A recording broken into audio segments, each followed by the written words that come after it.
Amigos televidentes, estamos de vuelta ya para desarrollar la primera entrevista de esta jornada 1 de junio de 2020. Quiero saludar ya con la ingeniera Ana Belén Marín, asambleísta por la provincia de Cotopaxi, quien se encuentra con nosotros a través del set virtual para desarrollar la siguiente entrevista de trabajo. Señora asambleísta, gracias por su presencia y por haber aceptado la invitación. El pasado 27 de mayo, la asambleísta Ana Belén Marín realizó una solicitud oficial, formal, tanto a los 7 GATS municipales como al prefecto de la provincia de Cotopaxi para que estas autoridades seccionales realizaran la entrega de información respecto de todos los procesos y contrataciones que hubiesen realizado para atender esta emergencia sanitaria. La asambleísta ha anunciado a través de sus cuentas oficiales en redes sociales que una vez que tenga esta información, ella la hará pública para que la ciudadanía también sea parte de este proceso de control y de transparencia en los recursos públicos y de que, en el caso de que se detectara alguna irregularidad, por supuesto, ella pondría en conocimiento esta información a la Contraloría General del Estado. Señora asambleísta, ¿existen indicios, usted como legisladora en la provincia de Cotopaxi tiene conocimiento de probablemente algún caso que tenga vínculos de corrupción o sobreprecios en la provincia de Cotopaxi? Bienvenida. Muy buenos días, estimado Paul, un saludo cariñoso a toda la ciudadanía que nos está mirando en esta mañana. Bueno, la razón por la que yo he procedido a notificar a los señores alcaldes y al señor prefecto de la provincia de Cotopaxi es ya que evidentemente he recibido información, digamos informal, sobre varios procesos de adquisiciones en diferentes municipios. Entonces, con la finalidad de más bien transparentar todos los procesos y que no quede a la deriva, sino más bien cumpliendo con mi rol fiscalizador, poder entregar a la ciudadanía la información que eso se amerite. Entonces, para no tener ningún sesgo con ningún alcalde, para que no crean que va dirigido a alguien, o que existe de por medio algún tema que no sea el certero, que es transparentar, entonces he procedido a notificar a todos los señores alcaldes y con esa finalidad entonces se incluyó también por supuesto al señor prefecto de la provincia, que son quienes manejan los recursos de la provincia. En esa línea, cumpliendo la ley, la LOETIP, que básicamente te dice que puedes acceder a esa información, inclusive en la Constitución, que ese es uno de los roles fundamentales de los asambleístas, es que les he solicitado esa información y que máximo en 15 días deberían entregarme dicha información. Claro, lo que yo requiero va a ser un trabajo maratónico que deberíamos nosotros hacer con mi equipo y estamos totalmente dispuestos a hacerlo como siempre lo hemos hecho, pero además lo que hemos pensado es que ingrese esa información y toda la información que ingrese, al ser una información pública, pues también trasladaré a través de mis redes sociales, estaré informando para que la ciudadanía esté al tanto de cuáles han sido los procesos, pero adicionalmente lo que se pide en dicha información es que son dos cosas fundamentales: un informe detallado de las acciones y gestiones realizadas para enfrentar la pandemia, y en segundo eje se solicita cuáles son los procesos de contratación pública que se han realizado.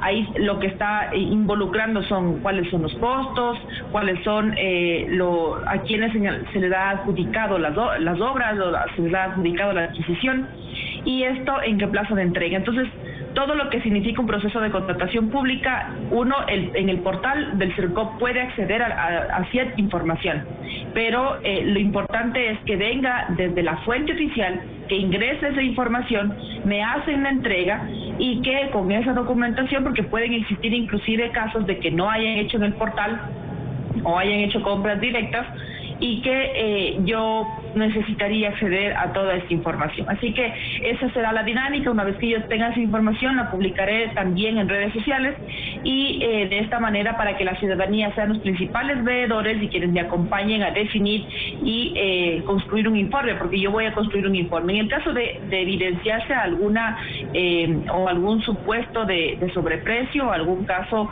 que no se ajuste a lo detallado en la norma, entonces es mi obligación proceder tanto a cualquiera de las unidades de control, sea esto Contraloría o sea Fiscalía. Señora asambleísta, voy a utilizar el contexto de una entrevista que la desarrollaran a Carlos Ruiz Morales, prefecto de la provincia del Guayas, la semana anterior.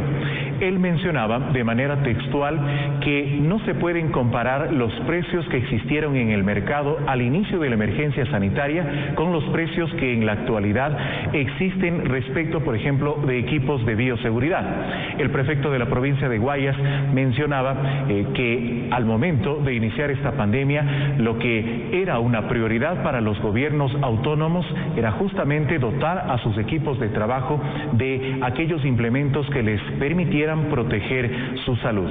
Usted conoce, por su experiencia en el sector público, al haber sido funcionaria de algunos ministerios, usted conoce que el servicio de compras públicas, el sistema, el portal de compras públicas como tal, establece un procedimiento dictado o dictaminado en la ley, que es decir, la institución requiriente sube el requerimiento o el proceso de compra al portal, los oferentes reciben este proceso, presentan su oferta y la mejor oferta es la que llega a tener la adjudicación, pese a que en muchas ocasiones la mejor oferta no siempre termina presentando también las mejores garantías o la mejor calidad del producto o bien adquirido. Sin embargo, se sobreentiende que la creación de este sistema fue justamente evitar la comercialización, el acuerdo directo entre autoridad y proveedor, y por eso es que el CERCOP termina emitiendo la orden de compra a la mejor oferta. ¿El sistema como tal es vulnerable o es manipulable? Bueno, yo considero que de hecho existe una ley, que es la Ley Orgánica de Contratación Pública, y que a la cual inclusive yo ya he presentado una reforma a la ley, porque evidentemente sí hay vulneración. Hay muchos riesgos que se corren en el camino de la adjudicación, y hay diferentes formas de adjudicar, va a depender mucho del monto, va a depender mucho de qué tipo de rubro usted está adquiriendo. Entonces, evidentemente lo que se tiene que hacer es tener un mayor cierre, un mayor ajuste, estandarizarse a niveles internacionales, porque no está estandarizado. Es una ley que está hecha exclusivamente para el Ecuador y que evidentemente adicional es que ya no está a lo que realmente necesita el país en este momento, ¿sí? No está actualizada. Entonces, lo que se requiere es actualizar esa ley y también, por supuesto, generar más candados para que pueda existir transparencia, porque eso es lo que se necesita, eso es lo que se requiere en los procesos de contratación pública. Y también en la actualidad, por ejemplo, si quieren hacer un proceso de adquisición, existen los términos de referencia. Esos términos de referencia son la base para el concurso, digamos, para poder subir al portal, y en base a eso se hace la adquisición. Pero también hay muchos de los casos en los cuales se ha evidenciado lamentablemente que los términos de referencia conocen inclusive más los oferentes que el que mismo va a subir al portal. Entonces esas cosas hay que controlar. Tienen que todos los oferentes conocer a la misma vez, por ejemplo, los términos de referencia. Todos tienen que tener esa posibilidad de concursar de manera transparente y equitativa. Eso lamentablemente en la norma no se da. Entonces sí, es vulnerable, y las normas, las reformas que yo he presentado van inclinadas a eso, a generar más candados y también sobre todo a tener dos objetivos fundamentales. El primero, que sea la adquisición a nivel local. Si bien es cierto, te dice que la primera opción tiene que ser a nivel local, pero si no hay, tú vas a la siguiente. Pero normalmente lo que hacen es rapidito van a la siguiente opción, ni siquiera se hace un proceso mucho más intenso para que sea una adquisición a nivel de la provincia. sino que rápidamente se van a otras provincias a hacer las adquisiciones y eso genera algún tipo de incertidumbre. Entonces, y en el tema de sobreprecios, lo que se hace en los términos de referencia son precios referenciales.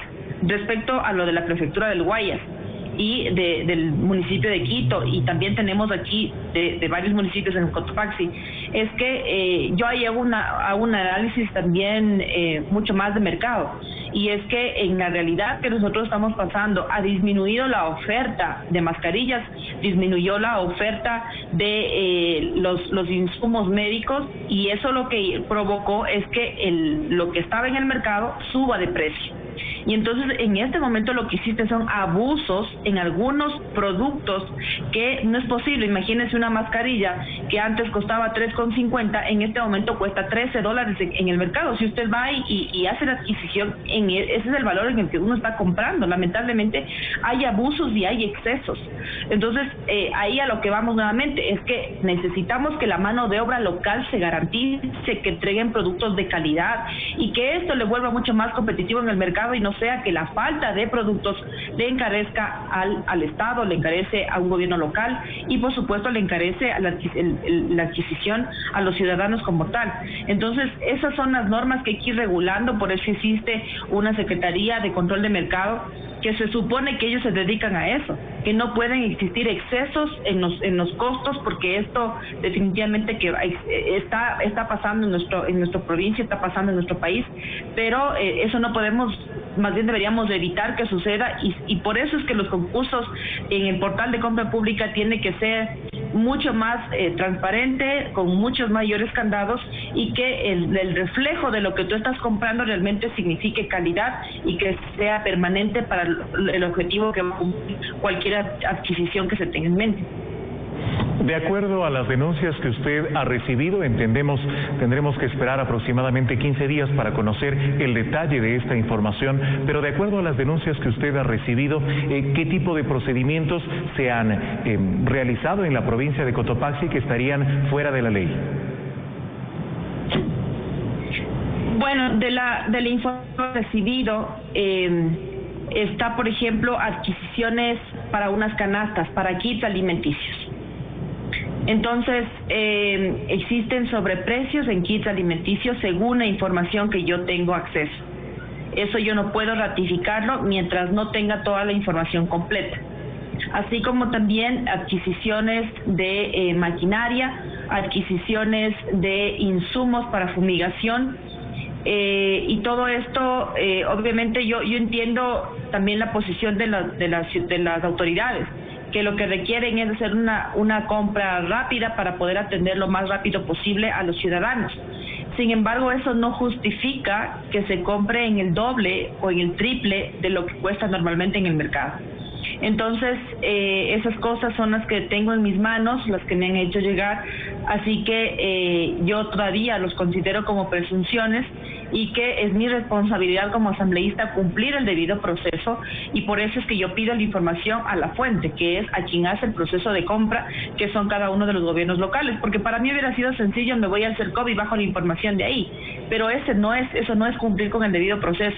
Yo necesito pedir la información, una vez que yo la procese, entonces ahí analizo, genero mi propia conclusión y procedo a la entrega, ya sea a la Contraloría o una denuncia a la Fiscalía. Así que esas son las responsabilidades. Conozco ya este tema, lo he realizado varias veces en estos años de asambleísta, y que no ha sido nada fácil, porque yo cuando empecé la administración empecé a hacer los procesos de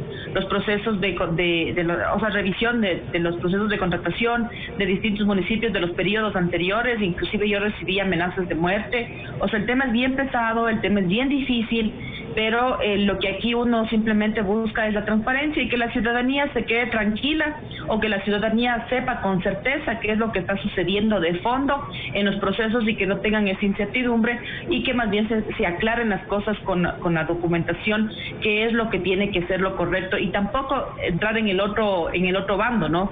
De desprestigiar a todos y decir todos son corruptos, todos se roban. No es así. A mí me parece que esa no tiene que ser la línea mientras no tengas documentos, mientras no tenga respaldos, y esa siempre ha sido mi forma de trabajar, y en eso es lo que yo me he venido manteniendo y sosteniendo desde mi primer día, porque de hecho a los 7 días de estar en funciones yo inicié el proceso de fiscalización al exalcalde de Sitges y al exalcalde de La Tacunga. Entonces fue muy compleja la situación, pero bueno, aquí estamos nuevamente haciendo el proceso de fiscalización. También lo hice el año pasado al señor prefecto de Cotopaxi, ahora nuevamente lo voy a hacer con estos procesos de adquisiciones de la emergencia de la pandemia. Señora asambleísta, lamentablemente en esta emergencia sanitaria que ha cobrado la vida ya de muchos ecuatorianos y tiene afectados en su salud a más de 34,000, el tema de la corrupción ha estado a la par de cada uno de los días que hemos atravesado. Y llama mucho la atención que se hayan intervenido a 13 hospitales del IES y que más de 650 contratos de compras y adquisición de insumos estén en revisión, sumado a los distintos casos y procesos de corrupción que han sido denunciados en las últimas semanas. ¿Qué cree usted está ocurriendo en nuestro país? ¿Por qué en una situación tan difícil como la que estamos atravesando, la corrupción tiene más trincheras? Mire, en primer lugar, son actos totalmente reprochables. Nosotros, en lo personal, yo no voy a generar ningún tipo no se merece ningún tipo de respeto este tipo de actos. Y que imagínense, en plena pandemia la gente está muriendo, la gente está perdiendo a sus familias, muchos no tienen la medicina necesaria, y que ni siquiera eso se conduelan del dolor ajeno, y que encima de todo eso esté robándole al país, porque no hay otra palabra. Eso significa robar, es llevarse la plata en peso. Es realmente una vergüenza, y que eso lamentablemente está sucediendo en el país en distintas carteras de Estado, y que inclusive está involucrado, de hecho ya está con prisión preventiva, un asesor de un asambleísta. Entonces, esto para nosotros ha sido realmente muy preocupante, y que por esa razón, más bien les comento, la segunda fase de mis notificaciones ha sido para los gerentes de los hospitales de la provincia de Cotopaxi. Eso en la línea de que también tiene que transparentarse, o sea, no es que solamente puede pasar en la costa, por lo que es más grande, mucho más evidente. También en la segunda fase de mis notificaciones están incluidos los gerentes, los directores de los hospitales, los directores administrativos de los hospitales de toda la provincia de Cotopaxi, que nos informen cuáles han sido sus procesos de adquisiciones, y con eso más bien nuevamente transparentamos la información. Entonces, a nivel nacional, mire lo que ha sucedido en el caso del Hospital de los Ceibos. Es tan doloroso ver que las familias en las afueras de los hospitales inclusive están a golpes para poder ser atendidos, cuando la gente adentro está haciendo a libre albedrío lo que ellos así consideran, y más bien mal utilizando el dinero de los ecuatorianos, llevándose el dinero de los ecuatorianos de una manera vergonzosa. Entonces, esto tiene que pasar de sentirnos así frustrados, de sentirnos a veces impotentes, más bien tiene que trasladarse a hechos reales, contundentes. Ya hemos visto que están con prisión preventiva, están con los procesos encima, tanto en la Fiscalía como ya en la Corte. El caso de la Secretaría de Riesgos, que también es algo penoso, vergonzoso, lo ocurrido también en otras instancias de los gobiernos autónomos descentralizados del país, y también, por supuesto, en otros ministerios, que eso involucra el Ministerio de Salud Pública y el IES. Entonces, en todas esas líneas, lo que hay que más bien sopesar es que no todo es malo. O sea, yo creo que más bien miremos lo positivo. Este caso de corrupción tiene que ser absolutamente rechazado, y tiene que todo el peso de la ley ir en contra de quienes han estado robando al país, eso no hay duda. Pero también veamos del otro lado, no por eso podemos dejar de valorar el gran trabajo que hacen los médicos, el gran trabajo que hacen las enfermeras, los camilleros, los cocineros que hacen, o sea, todo el equipo de salud que está ahí para apoyar a todo el sector. Entonces no puede empañar estos casos de corrupción al gran trabajo y al gran valor que hacen todos los que están en primera línea, y que tiene que hacerse una evaluación por separado.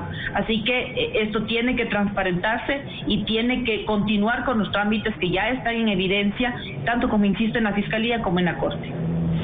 Para transparentar estos procesos de investigación, pero sobre todo para sancionar a aquellos funcionarios que hubieran estado relacionados con actos de corrupción, el Ejecutivo ha presentado un cuerpo legal para este fin. ¿Qué criterio le merece ese cuerpo?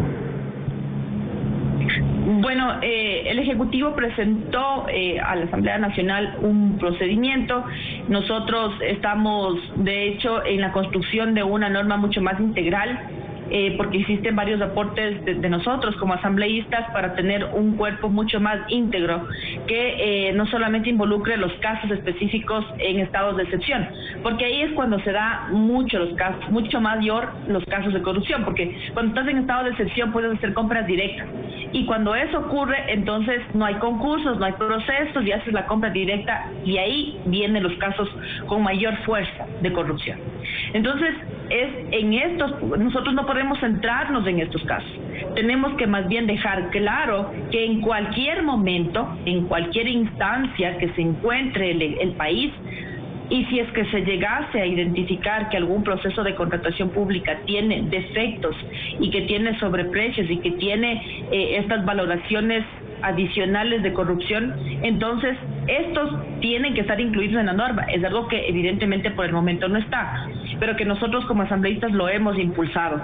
Y por otro lado también, como he insistido en una primera instancia, también he presentado reformas a la Ley Orgánica de Contratación Pública. Entonces son dos cosas que tienen que ir de la par. Y un tercer momento es que comentarles que me han seleccionado por parte de Fundamedios para que pueda ser una de las asambleístas quien construya de manera colectiva con otros colegas asambleístas, somos 10, para poder presentar una nueva ley de transparencia. Esta ley de transparencia lo que necesita es nuevamente inclinar la balanza para que esté a nivel universal, que esté estandarizado con temas internacionales y que también se actualice. Nosotros tenemos la TOIP, que es la ley, la LOTAIP, que es la Ley Orgánica de Transparencia de la Información y el Acceso. Esto lo que hace es que en base a esa ley es que yo pido la información a los gobiernos autónomos descentralizados, por ejemplo. Pero también lo que necesitamos es actualizar esta ley para que estas tres normas, la que envió el Ejecutivo, las dos que están en proceso de reforma en la Asamblea Nacional, pues tengan armonía y de esa manera cerrar esos candados que a muchos nos ha preocupado enormemente, que se están dando estos casos con mayor frecuencia y en época de crisis, que es lo más vergonzoso. Asambleísta, se le está terminando el tiempo de esta entrevista. No quisiera concluir la misma sin preguntarle qué ocurre con la revisión, el veto o la corrección que debería hacer el Ejecutivo a las dos leyes que se aprobaran y que fueron también de gran interés nacional en nuestra Asamblea, la ley humanitaria. Se habla de que en esta semana o en los próximos días, a más tardar, el Ejecutivo ya haría un pronunciamiento definitivo a estas leyes. Así es, nosotros la semana anterior hemos generado ya nuestras propuestas tanto a la ley humanitaria como a la ley de ordenamiento de las finanzas públicas. En la ley humanitaria yo he manifestado mi preocupación respecto al artículo 16 y 20, tanto de la jornada laboral como del contrato emergente. He presentado por escrito mis inconformidades. Esperemos que, así como lo han hecho otros colegas asambleístas, que sean acogidos en el veto por parte del señor presidente y que definitivamente se aspira que en esta semana, porque ya han pasado 15 días, se aspira que en esta semana llegue el veto a estas dos leyes, en el caso que sea para las dos leyes, y que se procese de manera inmediata. Hay que estar vigilantes. Estas dos leyes no están en vigencia, es súper importante aclararlo porque hay mucha desinformación en redes sociales que en base a esta ley humanitaria es que le están despidiendo a la ciudadanía. Eso es falso, es absolutamente falso, porque es una ley que no está en vigencia, recién va a regresar a la Asamblea Nacional y en la Asamblea Nacional tenemos otros 5 días más para poder procesar esta ley y de ahí sí llevar a la aprobación en el registro oficial. Finalmente, señora asambleísta, el Cantón Latacunga inicia este 1 de junio con la continuidad del semáforo en rojo en su nueva modalidad. Para concluir esta entrevista, ¿cuál es su mensaje a las autoridades y también a los ciudadanos al iniciar esta nueva etapa? Bueno, ahí primero no solamente el Cantón Latacunga, a todos los señores alcaldes de la provincia de Cotopaxi, el señor prefecto, enviarles todo mi apoyo, todo mi respaldo respecto al tema de la definición del cambio de semáforo. No es un tema sencillo, es fácil llegar y decir, bueno, cambiemos de rojo o yo les exhorto a que cambien de rojo a naranja. Eso es sencillo decirlo, pero realmente la decisión está en los alcaldes y está en una responsabilidad tan grande porque se está jugando la vida. Y yo considero que para poder hacer un cambio de semáforo deben contar con informes epidemiológicos reales y que esos informes permitan a las autoridades, no solamente en el tema de salud, sino en las otras instancias que son las mesas, que son las que se reúnen a nivel del COE nacional, el COE provincial, el COE cantonal, que esas herramientas les permitan tomar la mejor decisión a cada una de las autoridades. Así que eso es por un lado, pero por otro lado también invitar a la ciudadanía que cumplamos con los procedimientos. Mire, nosotros todavía estamos en rojo, pero parece que estamos en verde. Usted se va al Salto el día sábado, se va el día viernes y es una cantidad de gente impresionante, vehículos, ventas y no, realmente no vemos que hay un control como se debería realizar. Y eso significa que no está existiendo un apoyo, un aporte realmente certero por parte de la ciudadanía. Yo entiendo que tenemos que salir, que hay que trabajar porque ya muchas familias no tienen ni siquiera para comer y tienen que salir a trabajar, pero hagámoslo con responsabilidad. Usemos la mascarilla, que es una de las herramientas más fundamentales. Lavémonos las manos. Esas dos funciones nos han dicho claramente varios expertos que son las principales para evitar el contagio. Pero eso no va a depender del señor alcalde, eso no va a depender del señor prefecto. Eso depende exclusivamente de cada uno de los ciudadanos que cumplamos con los procedimientos. Así que invitar a la ciudadanía para que también, independientemente de la decisión que tomen, que tiene que ser en base a documentos, en base a estudios reales, es que la ciudadanía también coopere. Señor asambleísta, quiero verle agradecido por aceptar esta invitación. Estaremos pendientes del trabajo de fiscalización que se desarrollará en los próximos días y sobre todo de la información que sea proporcionada a usted por parte de los gobiernos autónomos de nuestra provincia. Gracias por su presencia. Muchas gracias, estaremos en contacto.